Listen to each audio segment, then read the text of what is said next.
Bonjour à vous. Comme d'habitude, si cette vidéo vous a plu, un petit pouce, un abonnement, un commentaire pour me dire ce que vous en avez pensé. Éventuellement un petit don, lien dans la description. Cela me permet de publier régulièrement. Merci à tous de votre soutien à cette chaîne.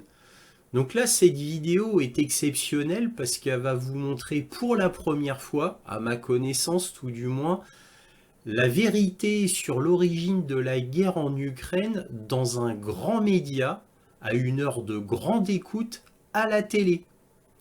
Et tout cela grâce à un politicien anglais très courageux qui s'appelle David Curtin. Donc il est interviewé dans ce média, il dit la vérité, donc comme je viens de vous le dire, et là vous voyez le présentateur qui est en pure panique et qui n'hésite pas à l'interrompre à plusieurs reprises et à lui dire, à l'insulter, comme quoi il représente une honte absolue. Mais on verra dans cet entretien télévisé qui représente un panel de politiciens, il y en a plusieurs. Et juste après, donc évidemment il y a eu des remous sur le plateau, juste après, le présentateur donne la parole à un autre homme et qui doit être interrogé. Et l'autre homme dit moi je suis complètement d'accord avec David Curtin, il a tout à fait raison. Alors là le présentateur il sait plus où se mettre. Vous voyez le tableau, quoi. C'est très amusant parce qu'en fait c'était tellement inattendu par ce présentateur qui pensait qu'il allait interroger des politiciens normaux, et le politicien qui allait dire ah oui nous l'Angleterre on est à fond avec l'Ukraine et faut qu'on arme plus l'Ukraine, faut détruire Vladimir Poutine, sinon il va envahir l'Europe. Il s'attendait à ça. Et d'ailleurs, il y a deux autres panélistes qui, eux, sont plus ou moins de cet avis-là, l'avis classique. Et ils s'attendaient à ça, mais manque de peau, non, c'était pas le cas. Donc là, je vais vous montrer ça, c'est sous-titré en français. Les sous-titres sont pas terribles parce qu'à un moment donné, le présentateur les interrompt. Alors bon, pour ceux qui comprennent l'anglais, évidemment, c'est pas un problème. Pour ceux qui ne comprennent absolument pas l'anglais, vous allez deviner de toute manière. Et ensuite, c'est pas fini. Je vais vous montrer un extrait, cette fois d'une grande chaîne américaine qui interviewe le professeur Jeffrey Sachs, qui est une sommité internationale au niveau de la géopolitique mondiale. Donc lui, on est obligé de l'écouter et on ne peut pas l'interrompre parce qu'il est beaucoup trop haut dans la hiérarchie des sommités. Et donc il est interviewé par le fameux présentateur anglo-saxon Piers Morgan. Et là, je vous montre cet extrait parce que Jeffrey Sachs, qui lui est un professeur d'histoire, en plus en géopolitique, lui détaille très exactement l'origine de la guerre en Ukraine. Donc, et évidemment, il donne le coupable qui est clair et net. Alors, je vais vous laisser voir ça et je m'arrête là. Donc, encore une fois, n'oubliez pas le petit pouce, l'abonnement si jamais cette vidéo vous a plu. Merci encore à tous, bon visionnage et toujours, soyez curieux. David Curtin. Well, I've spoken about this at length at many times over the last 2 years, and you can't take what's happened in the last 2 years in isolation. This comes on the back of what the West did, the CIA and Victoria Nuland particularly, ousting a democratically elected president in 2014, Yanukovych, because he decided he didn't want to join NATO and he didn't want to join the EU, which is their right. What the West has done, the collective West, is put in a puppet in Poroshenko and then another puppet in Zelensky, and we've encouraged him to... Well, Zelensky won an election. He won an election in 2019 on the basis of peace with Russia, and he did a bait and switch at the behest of the deep state in the West, who basically controlled him. Really have swallowed the Putin propaganda, haven't you? It's not Putin's propaganda, it's actually reality, and it's actually what I'm talking about. So it's a very strange reality. Well, it is reality. I mean, you've just interrupted me there, so let me just finish and continue. So there was absolutely no need for the West to get involved in this on any side. We should have been trying to de-escalate from the beginning in February 2022. So we should have just sat back and let Russia invade a sovereign country. There was a peace deal in April 2022 that Putin and Zelensky worked out in Turkey with Erdogan. Boris Johnson went to Zelensky just after that, and the next thing we know, Zelensky had said, no, we're not going to make peace. This is pure Putin propaganda. You should be ashamed of yourself. It's actually what's happened. I'm not ashamed of myself, and I'm actually saying the reality of the situation. How much land should we let Russia take then? Well, if we had not gone in and agitated this and escalated and supported Zelensky to escalate, there wouldn't have been any land taken at all. Obviously, you had the Donetsk and Luhansk People's Republics who were Russian, who had been bombed by neo-Nazis attached to the Zelensky regime for 8 years. And we might as well have Vladimir Putin sat where you are. Well, I mean, that's just an insult. You're an absolute disgrace. That's an You're an absolute disgrace. No, that's an absolute insult. And you can't it call was me meant to be. It was meant to be. You shouldn't call me. Sorry, I'm not going to have. You're not calling me a disgrace, and that is really not good moderation, because that it may not be good moderation, but I'm just reflecting what virtually every single person listening to this program is saying. I want to hear from Hans. And we need to de-escalate. You're not going to like what I've got to say, Ian. Fine. I'll tell you what it is. I agree with him almost 100% about everything. Well, you don't surprise me at all. Well, there you go. But the thing is this. A lot of people like to think to themselves that this is all Putin propaganda. It really isn't. This is reality. The fact is we've got a mainstream media that's telling us how to think, how to do things. I am not a Putin apologist. I couldn't whatever about Putin, okay? But the point is the people of Ukraine have been put in a position to be at war with Russia for no reason whatsoever. Apart from the fact that Russia has invaded them. Listen, Ian, they wanted peace, or they were told they're going to have peace, and they chose not. And the Americans and Boris Johnson and everything else have decided to carry on feeding money every single day to the Ukraine. Sorry, it's making a noise. To the Ukrainians, and all they're doing is trying to weaken Russia. So they think.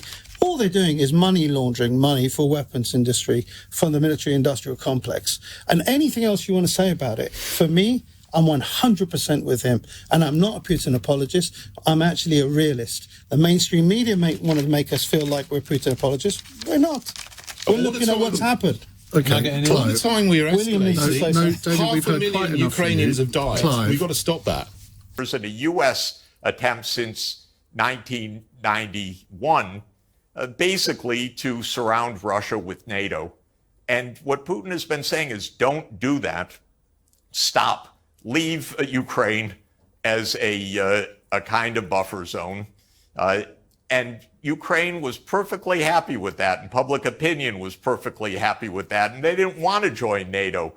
And in 2009, they elected Viktor Yanukovych, who promised them neutrality, which was the promise that Ukraine itself had made in declaring its independence, that they would be permanently a neutral country, because they're in between West and East. They're in between Europe and Western Europe, or the European Union, and Russia. So they wanted just, okay, we'll be neutral.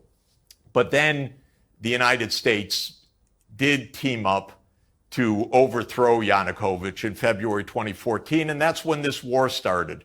That's when Russia stopped saying, well, we'll lease a base in Crimea, rather, we'll take back Crimea. We don't want it to fall into NATO hands, just like the Tsar did not want Sevastopol to fall into Palmerston's hands. So this is basically a long, long story. I think the rest is negotiable. I basically think either the U.S. and Europe don't understand what they're doing, which is not impossible, or they're still on what has been a 30-year neocon agenda, which I know about in detail, which is get NATO all the way to surround Russia, because that was the plan of Zbigniew Brzezinski and Dick Cheney and others going right back to the 1990s. They still want to do it, and they think they can still accomplish this. Okay. Putin Listen, did not say, I'm going to take all... All right, with respect, you've given a very, very long answer, but I come back to my initial question, which is ultimately... You know, listen, you've been through a lot of the history there, and some of the points are arguable, but a lot of people I've heard express similar sentiments about some of the background to this and about Russia's concern about the encroachment of NATO and so on. But it doesn't change the fact that Russia illegally invaded a European sovereign democratic country, that has helped itself to vast swathes of the land, and that latest polls show that the vast majority of Ukrainian people do not want to cede an inch of the land that's been taken to Vladimir Putin or the Russians. And yeah, he can say, I was concerned about NATO encroachment, but NATO hadn't actually encroached. So he is preemptively doing this. And if ultimately he's allowed to take this land, what message does that send the rest of the world, the rest of Europe, the other neighboring countries to Ukraine? Why should we have any confidence after Crimea, after Georgia, after Ukraine now, that he wouldn't just carry on attacking and invading other neighboring countries? That's where I find your, I wouldn't say trust, I don't think that's the right word, but you seem very reliant on accepting Putin's worldview rather than perhaps the stark reality of the barbarism with which he's executed this war. Yeah, maybe because I know too much about the United States, because the first war in Europe after World War II was the U.S. bombing of Belgrade for 78 days to change borders of a European state. The idea was to break Serbia, to create Kosovo as an enclave, and then to install Bondesteel, which is the largest NATO base in the Balkans, in the Southwest Balkans. So the U.S. started this under Clinton, that we will break the borders, we will illegally bomb another country. We didn't have any UN authority. This was a, quote, NATO mission to do that.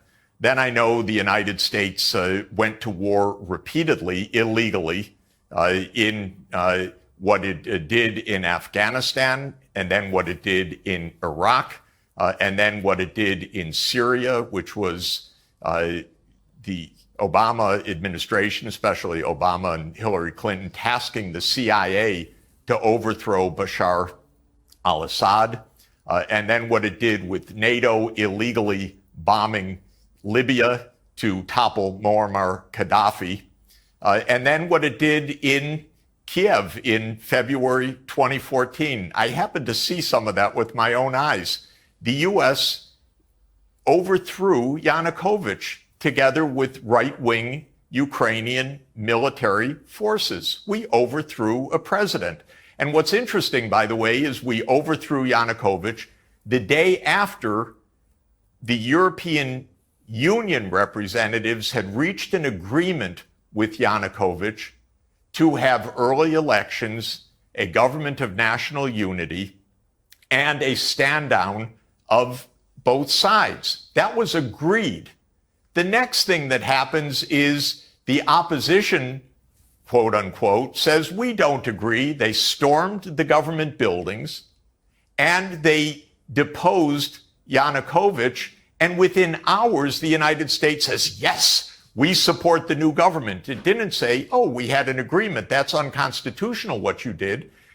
So we overthrew a government, contrary to a promise that the European Union had made. And by the way, Russia, the United States, and the EU were parties to that agreement. And the United States, an hour afterwards, backed the coup. Okay, so everyone's got a little bit to answer for. In 2015, the Russians did not say, we want the Donbass back. They said peace should come through negotiations, and negotiations between the ethnic Russians in the east of Ukraine and this new regime in Kiev led to the Minsk II agreement. The Minsk II agreement was voted by the UN Security Council unanimously. It was signed by the government of Ukraine. It was guaranteed explicitly by Germany and France. And you know what? And it's been explained to me in person. It was laughed at inside the US government. This is after the UN Security Council unanimously accepted it. The Ukrainians said, we don't want to give autonomy to the region. Oh, but that's part of the treaty. The U.S. told them, don't worry about it. Angela Merkel explained in Die Zeit, in a notorious interview after the 2022 escalation, she said, oh, you know, we knew that Minsk II was just a holding pattern to give Ukraine time to build its strength. No, Minsk II was a UN Security Council unanimously adopted treaty that was supposed to end the war. So when it comes to who's trustworthy, who to believe, and so forth, I guess my problem, Piers, is I know the United States government. I know it very well. I don't trust them for a moment. I want these two sides actually to sit down in front of the whole world and say, these are the terms. Then the world can judge, because we could get on paper clearly for both sides of the world, we're not going to overthrow governments anymore, the United States needs to say. We accept this agreement, the United States needs to say. Russia needs to say we're not stepping 1 foot farther than whatever the boundary is actually reached. And NATO's not going to enlarge. And let's put it for the whole world to see. You know, once in a while, treaties actually hold.